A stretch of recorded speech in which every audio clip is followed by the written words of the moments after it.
This little fella is very weak and fighting to survive. Let's get a bit of a check over him and just see if we can work out what's going on now. Just feeling around his sternum there, along his keel bone. Now, penguins have a pretty good covering of fat, but that sternum there is quite prominent. The malnourished fairy penguin has been found just in time. And aside from the stress that we're obviously putting him under just by looking at him, his system is under a bit of strain. I think the most likely thing that's happening at the moment is he's going through the process of molting. To do that, he requires a lot of energy, and if he hasn't put enough energy into his bank, which is his fat reserves, then he can't draw enough out during these periods to sustain him. And if he's lacking energy, he's going to come ashore and he just can't feed. And if he does that, he's in big trouble. Chris is now taking the penguin back to the clinic for further treatment. Certainly not losing that ability. Next morning, Chris checks on the malnourished fairy penguin. Is he dehydrated? He's a little bit, yeah.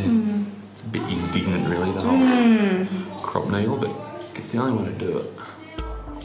There you go, sweetheart. Paddy the penguin is weak, but he's putting up a fight.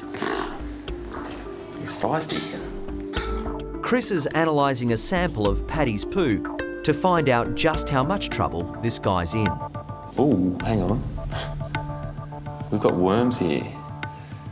Geez, there's so many. The simple fact is he's not eating at the moment, he's under stress, and all these parasites in his gut are trying to eke out an existence as well and trying to suck out as much nutrition as they can. It's quite a chance there that he'd come out second best. It's 1.07 kilos. The zoo is coming to pick him up tomorrow, but in the meantime, we need to find a nice little spot to get his strength back. We're absolutely shockers out the back. There's so many dogs and cats out there that are just going to add to his stress. So I've organised some alternative accommodation. Do you mind if I have someone to stay tonight? No, that's fine. You sure? No, mate, you don't, I don't know if you're taking a piss here, but of course you don't. You don't have to ask me. It's only... Chris has decided Paddy the sick penguin can crash at his place for the night, but checks first with his somewhat confused housemate. No, not at all. It's a bird, so... That's fine.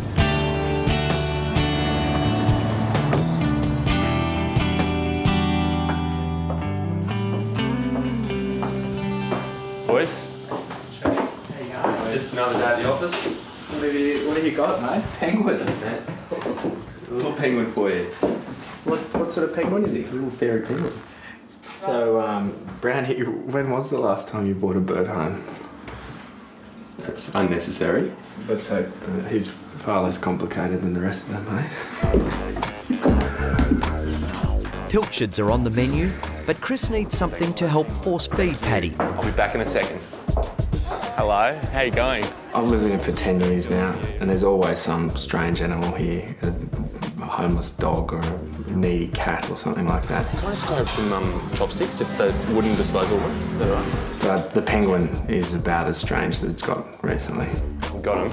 And yeah, they thought it was just a little bit strange, but never mind. We'll see if he takes it. Is he trying to That's my finger he's trying to get. Paddy's not showing a lot of gratitude for his free dinner, but Chris persists.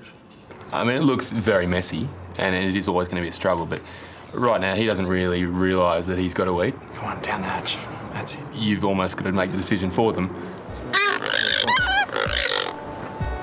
The plan now for Paddy is some much-needed rest. All right, mate, well, good night.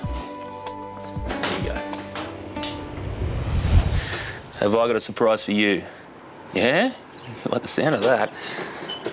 These little flippers are powerful, and even when I'm holding him there, they flick against me, and you feel them. It's like he's trying to slap me. How's that? I like it, isn't it? He's rested up now. I'm pretty keen to see how he performs in water. Also, there's a chance he might actually feed a bit more comfortably in water as well. Never seen a beach like this before, have you? Immediately, he seems more at home. You put him in here, his eyes brighten up, he wiggles those little flippers like he does, he has a shake, a bit of a preen. Thanks. That was nice. What we're seeing right now is a very positive step in the right direction, but it's a very long road to recovery. It's not long. Not long, okay? Hey, Barry? Barry from Wires is ready to escort Paddy to the zoo.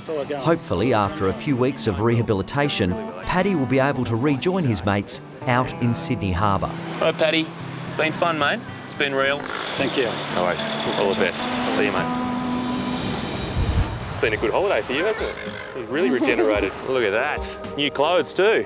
After 2 weeks at the Taronga Zoo Health Farm, Paddy's ready to be set free, and he's got a new mate for company. Yeah, they've been getting on very well. They've become good friends in wildlife. You go there and make some more friends, all right? Okay, guys. See you, Paddy. Somewhere out there in Sydney Harbour, family members are waiting, and these two are impatient to start their journey. It's just so good to see him go and go so well.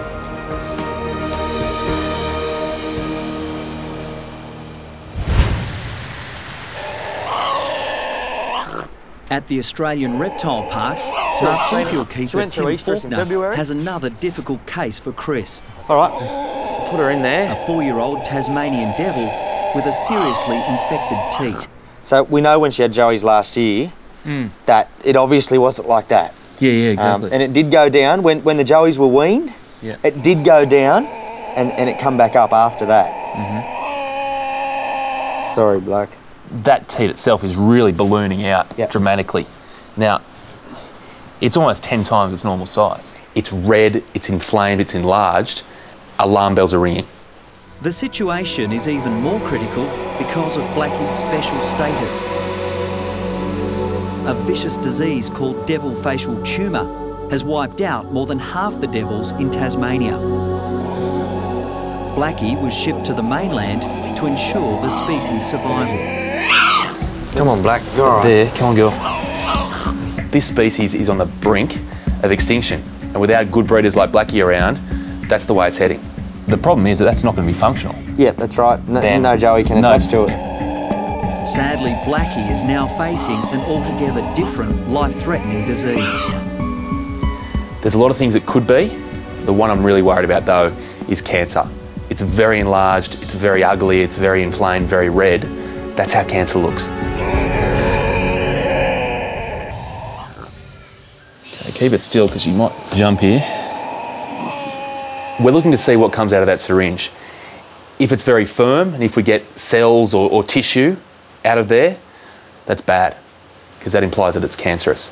If we get fluid, however, that's good news. It could be a cyst. It's very diagnostic and pretty simple and very quick.